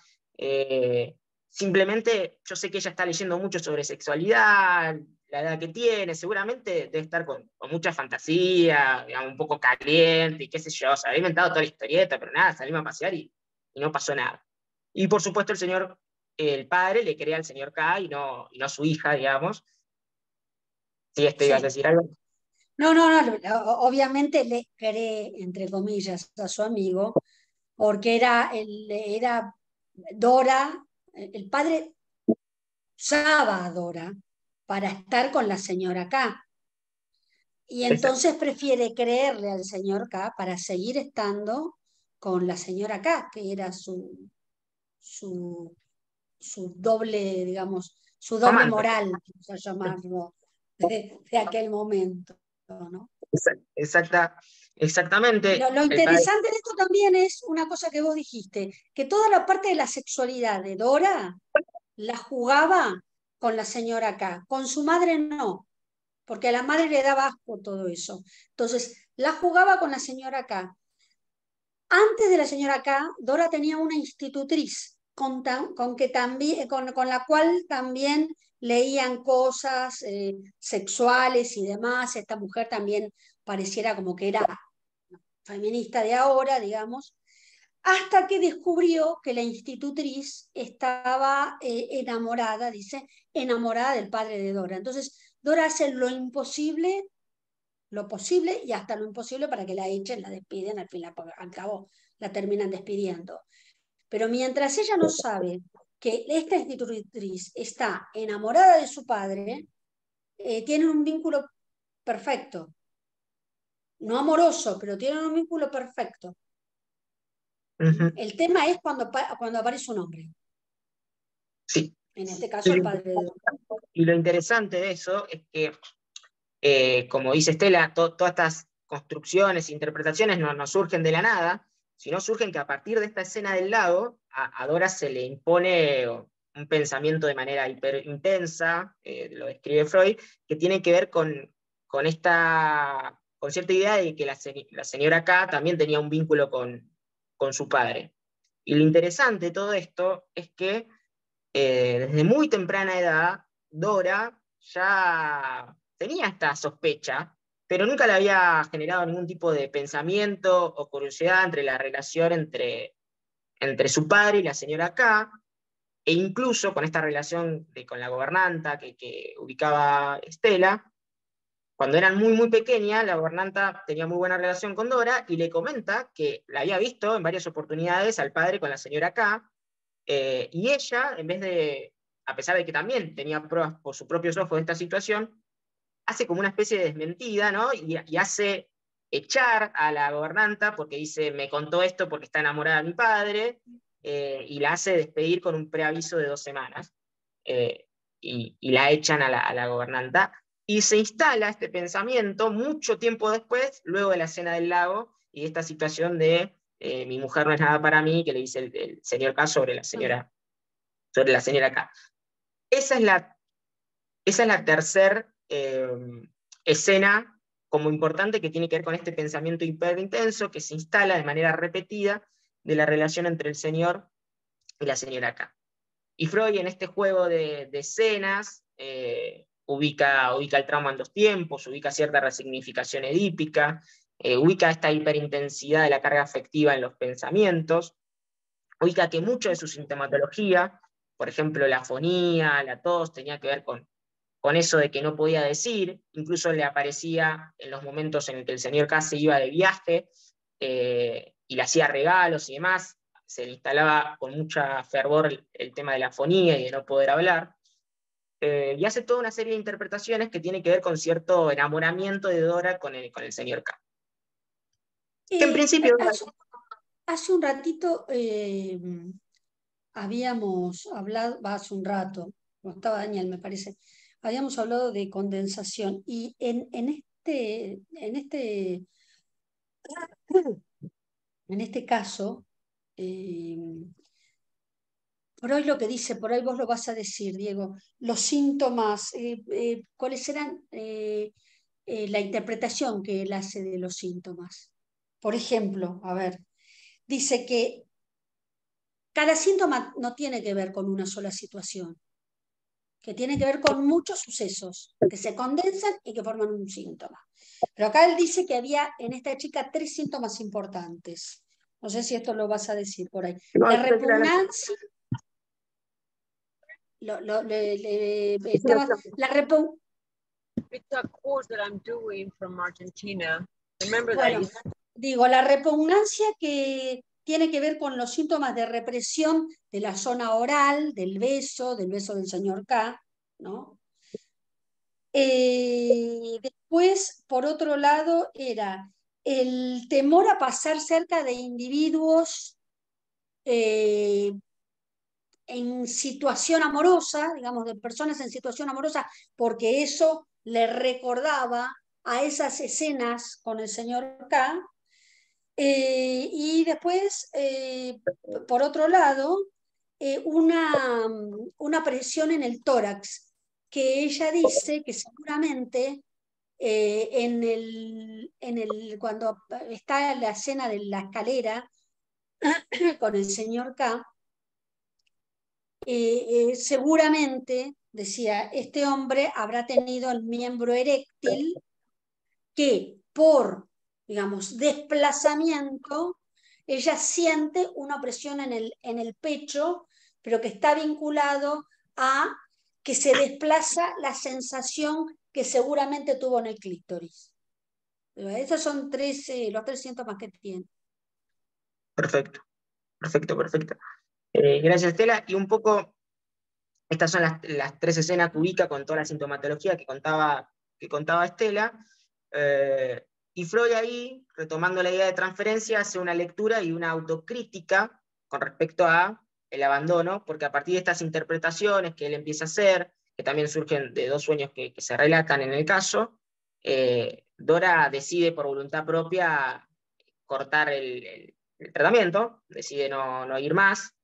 Lo interesante es que la avisa 2 semanas antes, como una especie de preaviso, y culmina el análisis, y Freud se empieza a interrogar y a hacer una serie de preguntas de por qué termina sucediendo esto, y por eso habla de la transferencia, y a él ahí en el pie de página, de la página 104, 105, él hace una autocrítica profunda y dice, no atiné a colegir en el momento oportuno y comunicárselo a la enferma que la emoción de amor homosexual hacia la señora K era la más fuerte de las corrientes inconscientes de su vida anímica. La implacable manía de venganza que este sueño expresaba, bueno, ahí está hablando del sueño, tiene que ver que también se tradució en una venganza con Freud, que también lo ubicaba en el lugar del padre, y dice, antes de llegar a individualizar la importancia de la corriente homosexual en los psiconeuróticos, me quedé muchas veces atascado, o caí en total confusión en el tratamiento de ciertos casos.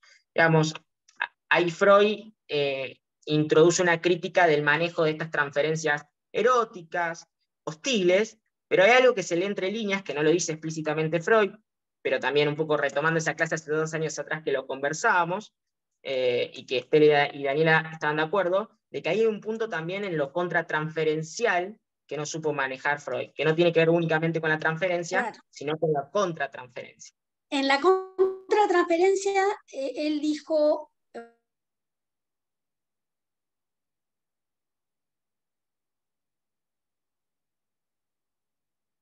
Él pensó, claro, usted trata eso con su padre, y entonces transferencialmente, como su padre fuma, yo fumo, ella también fumaba, digo, entonces hace una cuestión ahí de transferencia edípica, heterosexual con el padre, y del padre y señor K en él, ¿no? En Freud. Cuestión que después se da cuenta de que en realidad la cosa no pasaba por ahí. Lo que le pasaba a Dora era que estaba enganchada con la señora K. Y estaba enganchada con la señora K porque la madre era una boluda, digamos así, que no le interesaba el vínculo con el padre, que no... Ay, perdón, se está grabando, dije mala palabra. que, por ejemplo, como vos decías, ¿no? Como que desmentía que el esposo de ella tuviera un vínculo con la señora K, sino que decía que se encontraron en el bosque, seguramente porque el esposo estaba muy angustiado, se iba a suicidar, y la señora K fue al rescate, a socorrerlo. Bueno, una estupidez que Dora dice, ¿cómo mi mamá puede pensar esto y no darse cuenta? Entonces, la única mujer deseada, digamos así, en toda esa escena, era la señora K. Entonces, cuando el señor K le dice, mi mujer no es nada para mí, lo que le quita a Dora es la posibilidad de identificarse con lo femenino. En realidad era amor a la señora K lo que tenía, porque era la única deseada de toda esa situación. Bueno, sí. No, todo esto que decís tiene que ver con esta lectura contratransferencial y en el lugar que queda Freud. En aquella clase, bueno, barajábamos como dos hipótesis. Una hipótesis que tenía que ver qué le pasaba a Freud con esta chica joven, revolucionaria, bella, y al mismo tiempo qué le pasaba a este Freud cuando quedaba ubicado en el lugar de la señora Kat, que en algún punto tocaba su propia homosexualidad inconsciente, y qué le sucedía a él con todo eso y qué no pudo manejar de ese aspecto contratransferencial. Y es algo que lo había pensado, porque a mí también me interroga mucho, de pensar un poco el caso de Dora en la actualidad, pero desde el punto de vista de la sintomatología más de tinte somática, porque bueno, como es un caso muy amplio que en la actualidad aparece la carta que Freud lo entiende como un síntoma también histérico, que hoy en día quizás lo tenemos que encaminar por otro lado, por esta carta suicida. Hay toda una situación que hoy en día se entendería de abuso y seguramente es muy importante, sería en un plano prioritario en la actualidad, y daría esos dos aspectos daría para hablar muchísimo en la actualidad de Dora. Pero si nos inclinamos puramente, ya que venimos hablando de estudios sobre la histeria y la histeria de conversión, y un poco ya Mónica, vos, Dani, interrogan sobre qué pasa con la histeria hoy en la actualidad, qué está sucediendo, me parece que es una pregunta que nos tenemos que seguir haciendo, porque hay muchos ambientes donde se pierde, digamos, donde esto ya no existe más. ¿Y qué pasa con lo somático? Porque Dora tiene un montón de cuestiones somáticas, de la afonía, de la migraña, de tos, de enfermedades infecciosas, de arrastrar el pie derecho, incluso de una supuesta apendicitis, digo supuesta porque así la describe Freud en el historial, de una neuralgia ovárica, digamos, hay mucha sintomatología somática, y en última instancia, él lo usa como un elemento más de análisis. Y me parece que esta somatización o esta histeria de conversión que nos habla Freud, que quizás figurativamente se expresan de maneras distintas a la actualidad, también tiene que ver mucho con qué de la época y de la cultura actual la histeria de conversión toma. Quizás no son la misma sintomatología somática, pero que hoy se expresa, y cuando atraviesa las puertas y está dentro de un cuadro analítico y está ya puesto en juego la transferencia, no son elementos que tenemos que dejar por fuera de un análisis, sino que lo tenemos que tomar. Y creo que en ese punto es muy importante hablar de la transferencia y de la contratransferencia para trabajar en esos casos los aspectos que tienen que ver con lo somático. Quizás hoy podríamos ampliar la pregunta y preguntarnos si esas somatizaciones tienen que ver con histeria, si tienen que ver con un aspecto más psicosomático, pero no dejarnos de preguntar en la actualidad. Sí, está muy bien lo que vos decís, pero está muy bien, a ver, porque entiendo que vos lo preguntás desde el lugar de, bueno, cuando hay una serie de síntomas, le damos medicación para la migraña, le damos esto, le damos lo otro, ¿no? Bien, y tenés toda la razón. Hay una cuestión de síntomas psicosomáticos que se pueden medicar. Pero en el caso de la estructura psicosomática, pasan cosas diferentes a la estructura histérica, a la estructura neurótica. Porque en la histeria y en la histeria de conversión y en todo lo conversivo hay palabra. Y una vez que se puede abreaccionar, digamos, y juntar la palabra con el afecto, va desapareciendo el síntoma. En el caso de la enfermedad psicosomática, ahí no hay palabra. El discurso de una persona psicosomática es un discurso chato, plano, en donde, digamos así, hay falta de significante, y en donde no hay palabra, es siempre lo mismo. Y cuando vos preguntás, bueno, pero ¿por qué se le ocurre que, no sé, un asma, ponele? No hay palabras. Y entonces te dice, no, bueno, pero porque me falta el aire, y me falta el aire me hice el puff, y entonces me hice eso, y siempre me faltó el aire, pero por alguna cuestión, usted recuerda algo, no, nada, y queda ahí. Que no es lo mismo que el síntoma histérico. Por ejemplo, De acuerdo. voy a dar un ejemplo. Una paciente mía, y yo atendí muchísimo tiempo, atendí como 20 años, más de 20 años. Efectivamente, un poco más o menos parecido a lo que venimos contando, en un momento determinado no podía caminar. La tenía que venir a buscar el padre con la madre, llevarla a las guardias, ¿no? Le daba a la médica, le daban unas inyecciones terribles en la cola, las inyecciones. Ahí se calmaba un poco. Y bueno, la médica le decía, yo entiendo que vos estás sufriendo, ¿cómo sufrís? Sí, sufro mucho, no puedo caminar. Bueno, cuestión que, como yo la conocía hace mucho tiempo, esta paciente, yo sabía toda la historia de ella, porque me la fue contando a lo largo de tantos años.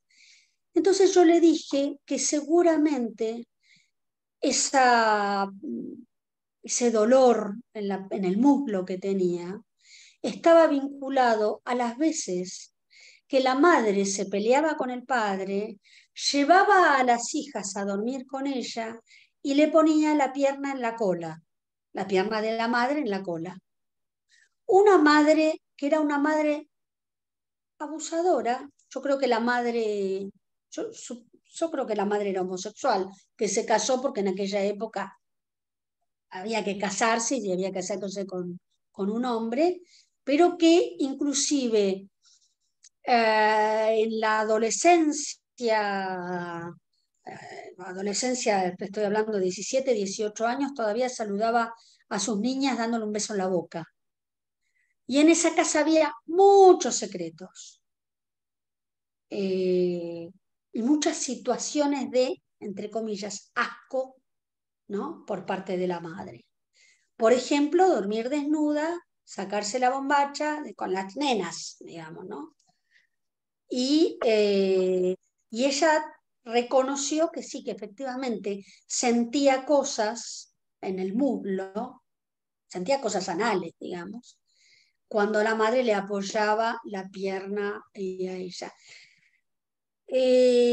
Poco tiempo después, te diría semanas, les diría semanas después, ella no tenía nada, caminaba normalmente, tranquilamente.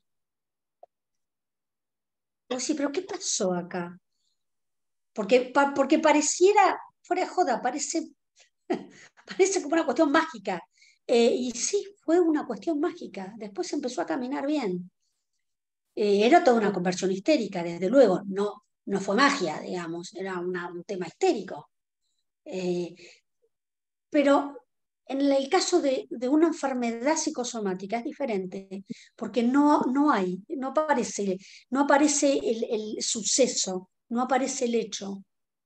Lo que no hay son palabras. En la histeria sí hay palabras.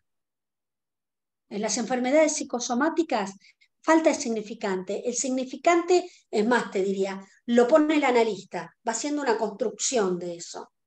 El paciente no tiene muchas palabras respecto de esto. Tengo úlcera sangrante, listo, ya está. Tengo psoriasis. ¿Qué quiere decir eso? No sé, tengo psoriasis. Es el analista el que tiene que ir poniendo palabras ahí. Entonces, esto es una diferencia, y es una diferencia muy importante entre el cuadro.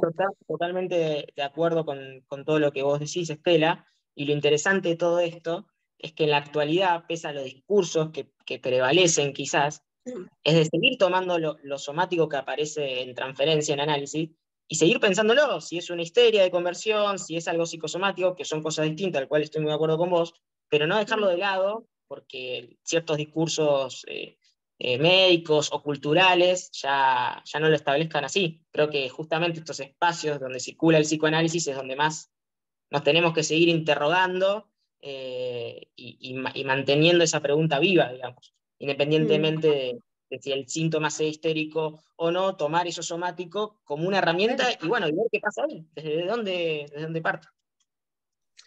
Sí, sí. Hay otra cosa que también me parece importante decir, ¿no? En este contexto que estamos hablando. Existe el aparato psíquico, desde luego que existe, la cabeza existe, la sinapsis neuronal existe, la represión existe, pero también existen las enfermedades orgánicas. Porque todos dicen, ay, bueno, hizo tal cosa, hizo tal enfermedad. Puede ser que uno tenga las defensas bajas, pero también puede ser que haya una cuestión hereditaria, porque muchas veces pasa que una persona está enferma por alguna enfermedad quizás un poco complicada y encima se siente culpable.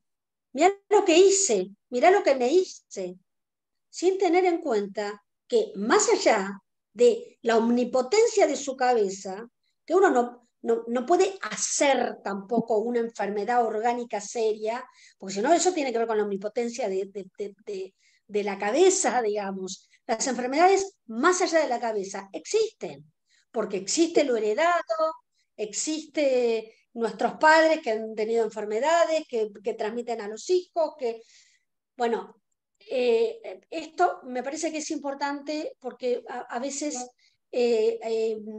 ayuda a liberar o a liberarse o a liberar al individuo de la culpa de haberse armado algo sin tener en cuenta que hay enfermedades que nos superan. Totalmente. Es Tengo sumamente. el colesterol alto. Uy, me hizo un colesterol alto. Ahí tengo colesterol. Bueno, tenés que tomar la medicación. ¿Por qué? Porque mi viejo tenía colesterol. Ay, voy a hacer problemas cardíacos, voy a hacer problemas cardíacos. No, tu viejo era cardíaco, tu abuela era cardíaca, tu abuelito era cardíaco. Y tomate la pastillita. ¿Se entiende? Digo como para no psicologizar todo, ¿no? Porque esto es un poco lo que los médicos también nos dicen. A veces cuando un paciente dice, porque mi psicólogo me dijo que... Y el paciente dice, no, bueno, sí, está bien, pero tome la medicación. Totalmente. Entonces, me parece que no hay que llegar hay que tener criterio de realidad y no hay que llegar a extremos fanáticos que están por fuera de lo que es nuestra disciplina. Totalmente. Totalmente de acuerdo. ¿No? Totalmente de acuerdo, y ya que leemos tanto a Freud, es algo que sostiene Freud desde el principio hasta el final, donde bajo ningún punto de vista descarta lo biológico, bajo ningún punto de vista Claro. descarta lo genético, y todo eso está en juego, y está muy bien el paréntesis que hace porque es sumamente, sumamente importante, y hay que trabajarlos de ese lugar. Así que parece que viene muy, muy atinado. Bueno, pues ya No tenemos que tengo más ir que decir, dejando ¿no? acá. Una cosita nada más. Hay una pregunta que es muy larga que no la llevo a leer. Alejandro dice también, ¿hay vía regia para el síntoma? Sí, es verdad, eso es verdad, es verdad. Sí, eso es verdad. Siempre que... esto tiene que ver un poco con lo que hablaba hace un rato Daniel, ¿no? Que tiene que ver con la facilitación de un órgano. Si hay una impresión determinada y esa impresión traumática fue la que hizo que desbordara el aparato, el pie o la cabeza del padre en la pierna de la paciente. Bueno, ese órgano que se transforma en erógeno, ¿por qué? Porque está libidinizado la cabeza del padre en la pierna de la paciente, esa pierna de la paciente queda libidinizada por esta situación erótica de la cabeza del padre en la pierna de ella. Entonces, esa zona erotizada queda facilitada y cualquier cosa que a ella le produzca una sobreexcitación, lo que va a pasar es que le va a doler la pierna, ¿no? En este sentido, sí, esa es la vía regia. Esa parte esa parte facilitada, ¿no?